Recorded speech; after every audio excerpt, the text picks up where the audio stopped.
Kasih dan simpan mayat teman wanita selama 7 hari. Kes ni baru je terjadi di Mojokerto, Jawa Timur, Indonesia, di mana seorang lelaki membuat tindakan untuk mengerat teman wanitanya sebanyak 310 bahagian. Macam mana boleh kantoi? Dikatakan seorang lelaki yang dilindungi identitinya menjumpai potongan kaki sebelah kiri di sekitar kawasan tempat tinggal si pelaku.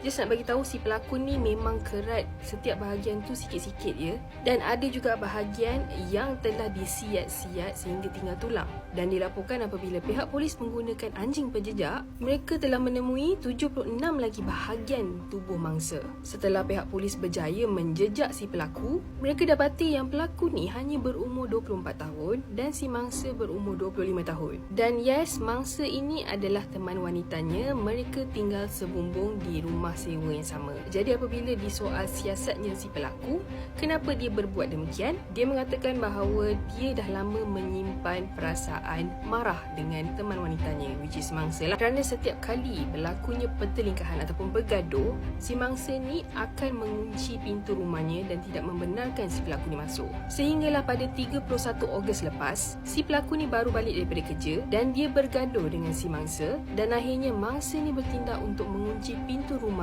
selama 1 jam. Dan tak lama selepas si pelaku masuk ke rumah dengan keadaan berang, dia terus menikam leher mangsa dan mangsa terus mati di tempat kejadian. Dan semasa tangkapan si pelaku ni di rumah, polis telah menemukan kandungan berisi kepala mangsa, mata dan beberapa bahagian lain di dalam almari si pelaku. Ini adalah hasil-hasil tangkapan yang telah ditemui oleh pihak polis, termasuk yang dekat rumah tu lah. Dan berikut adalah gambar si pelaku semasa proses pendakwaan.